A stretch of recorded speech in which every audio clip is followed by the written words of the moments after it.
Okay, so I think we need an example of the null space being something that isn't just the zero vector. So here's a matrix. Let's look at the matrix 1, 2, 0, 0. Pretty casual little guy. Actually, you know what the heck? I'm going to make this guy just a little bit bigger. I'm going to make it 1, 2, 3, 0, 0, 0, just so we have a not square matrix to work with. So in my kind of exploration of my picture here, right, I'm going to know some stuff right off the bat. I'm going to know that this guy takes some kind of vectors and turns them into some other kind of vector. Which kind of vector does this guy take in, and which kind does it put out?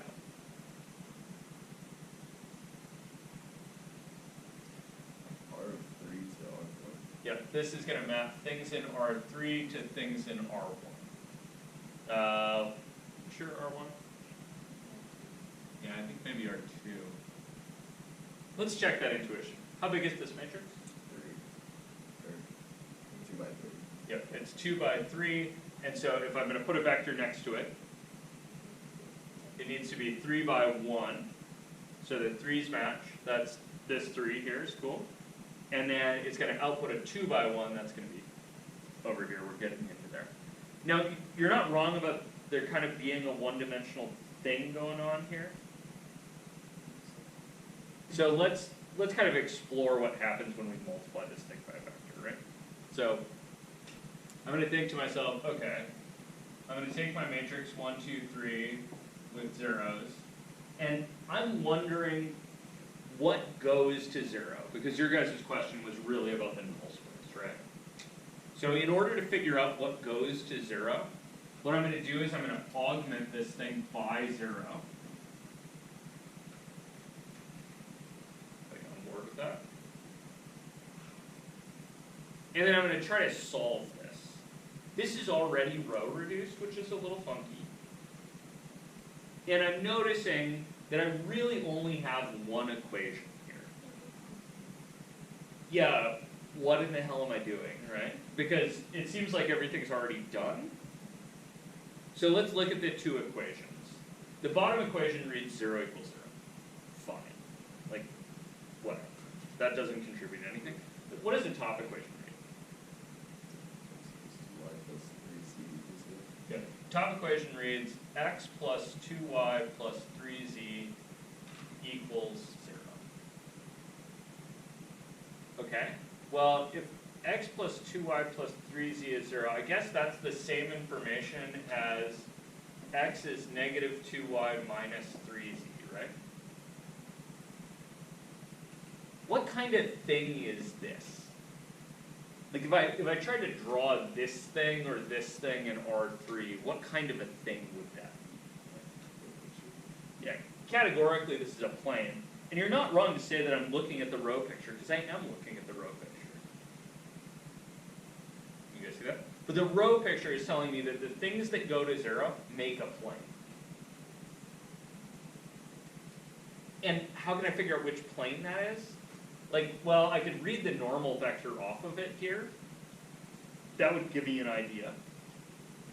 Alternatively, I can do this thing, where I'm like, okay, this is going to be a technique we're going to call one-hotting.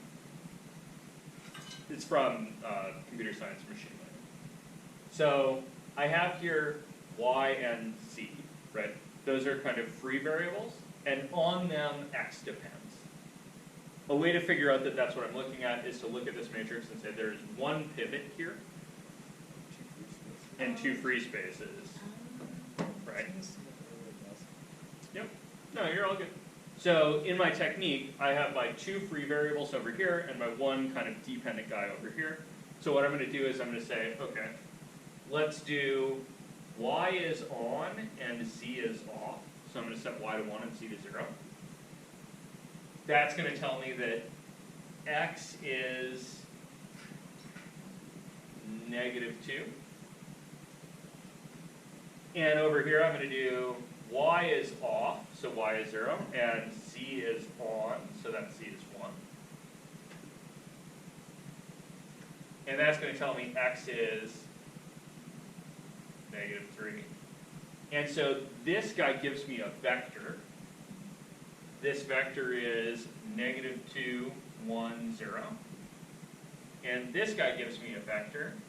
This vector is -3, 0, 1.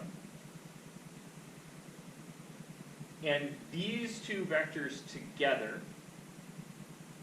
are kind of the basic building blocks out of which my null space is made.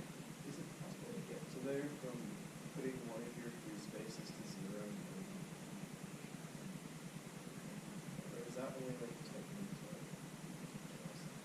That's what I'm doing, right? I'm setting the z free space to 0 and the other one to 1. Okay. And then here I'm doing the opposite. So, yeah, I'm going to call this one-hotting when we do it.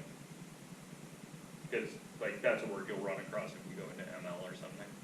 So, we go through, we one-hot things. We get our two vectors. And now I can say something. Something I can say is I can say that the null space of A is equal to the scalar multiples of the first one plus the scalar multiples of the second one for A and B scalars. So the null space is made out of all the linear combinations of these two guys. You guys on board with that? And there's some way in which this kind of agrees with your intuition. We don't really have the counting theorem yet. We will. But for right now, I want you to notice plane here. Right? On a plane, there's two directions in which you can go. And here I produced two directions in which we can go, and I'm combining them with a linear combination. That's going to get me to anywhere on that plane, as long as these are actually different directions. And the way I was sure they were different directions is because of the one-hotting that I did. One-hotting is not the only way to do this. You can do this lots of different ways, but one-hotting means that you'll always get different directions out of it. If you just kind of get in the algebra and crawl around a little bit, you might or might not find two different directions. You might accidentally find two that are kind of parallel. The one-hotting method always gets you, these are new thoughts. What's it kind of changing to? Okay, so more complicated is more complicated. Any questions on this example? Okay, cool. Let's go make one more.